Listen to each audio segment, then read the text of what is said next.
Welcome, dear listeners, to another episode of the Mindofruba podcast, where we delve into the depths of our minds to explore the beauty of poetry, storytelling, and the pursuit of happiness.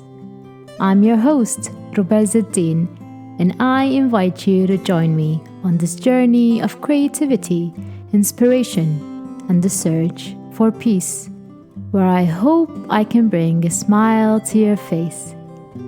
In today's episode, we have crafted stories that aim to touch your hearts. Through the art of storytelling, we hope to foster a sense of sincerity and encourage your creative spirit to soar high.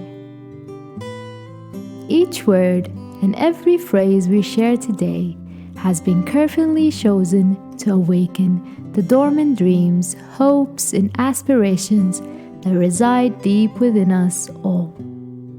It is my sincere desire that this episode becomes a respite from the chaos of the world, offering you a momentary escape into the world of pure imagination, where happiness and peace intertwine.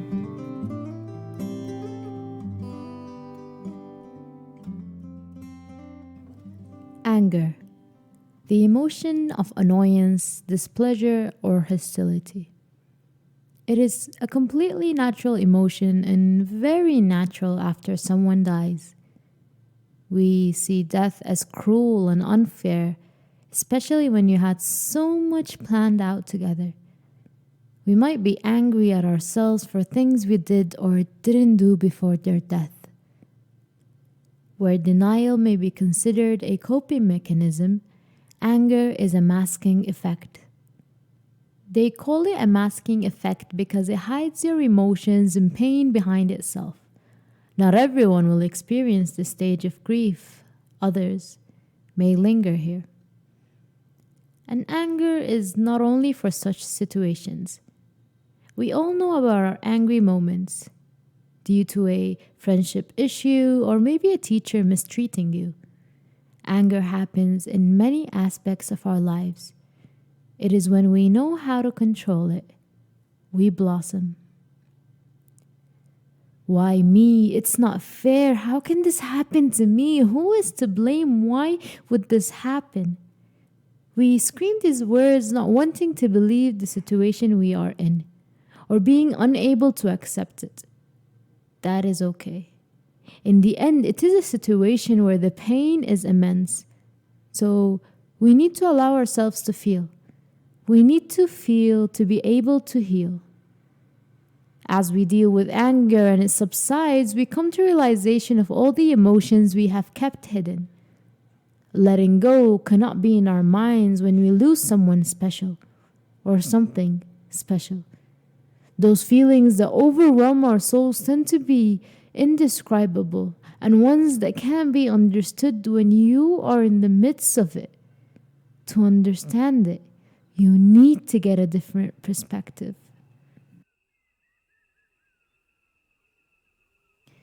Anger. I see her stomach shaking. Her whole body is hurting just from words that were said to her.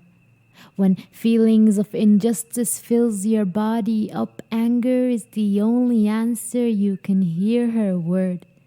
When ignoring won't solve the problem, we run to the nearest thing, which is anger.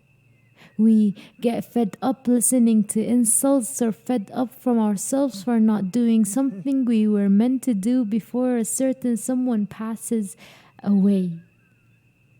Regret is another feeling that could cause anger to show itself.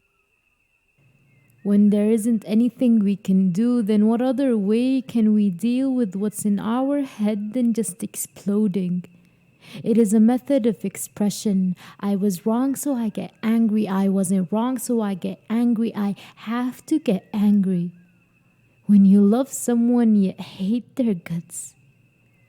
When you're angry at someone yet wish the best for them, you tend to lose your mind.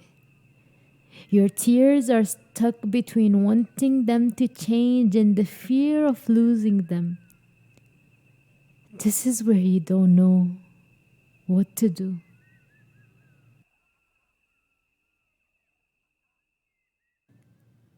Let's get to the root of anger and what it actually means to be angry.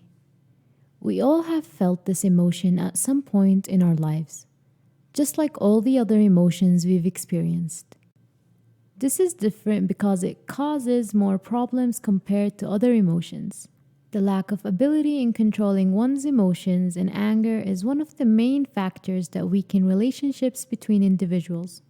That is, family, friendships, colleagues, and romantic relationships. Anger is a part of us where we don't notice what we do or say as we are experiencing it. We tend to say things like, I have never said that, or I didn't mean what I said. When we are angry, we lose patience in our senses. We see red, as many say. Some people worse than others having to deal with anger issues, mental issues. The more we deny our feelings, the more there is to regret as time passes. The more we deny anger, the angrier we get. As Mark Manson said, pain is part of the process. It is important to feel it. If we keep hiding, when will we bloom? Pain is inevitable. Life is made to be that way. Let's embrace it. In the end, we're all going to die, only to be rebirthed once again to another life or an afterlife that doesn't end, where there are only two answers to the test, heaven or hell. It's your choice, your game, your life. I want to briefly discuss positive thinking. Positive thinking can be toxic. If you are obviously going through a hard time yet you are pushing it aside, you're acting like you're fine, that nothing is going on. You smile when you are around your friends yet cry yourself to sleep. You lose your mind all alone. That is when positive thinking becomes toxic. Don't be delusionally positive just to cover the pain.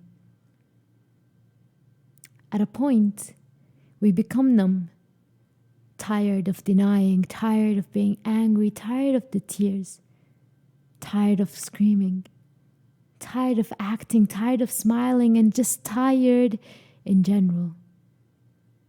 Numbness fills us up. And I will leave this to be discussed in the next episodes, since it is a broad subject, both numbness and toxic positive thinking.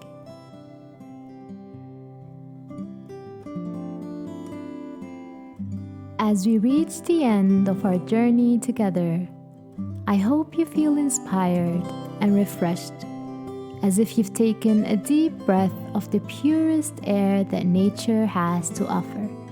Remember, happiness is not a destination, but a state of mind we can cultivate and embrace. By nurturing our creativity and finding solace in poetry and storytelling, we can tap into a wellspring of joy that resides within us all. Thank you for joining me today on this voyage of words and emotions. I encourage you to carry the light of happiness and peace that you've discovered here into your daily lives, spreading it like ripples in a calm lake, touching the hearts and minds of those around you.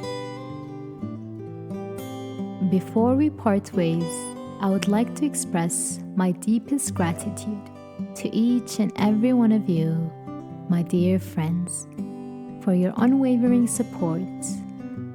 Your presence makes this journey worthwhile, and I hope to continue inspiring you in the pursuit of happiness and the celebration of creativity. Thanks for listening. If you've enjoyed this episode and you'd like to help support the podcast, please share it with others, post about it on social media, and leave a rating and review. To catch all the latest from me, you can follow me on my Instagram account at Mindofruba. Until we meet again, may your days be filled with joy, your hearts overflow with peace, and your minds dance with the beauty of endless possibilities. This has been the Mindofruba podcast, and I bid you farewell with a promise to return soon, ready to embark on another enchanting adventure together. Don't forget, the goal here is to smile.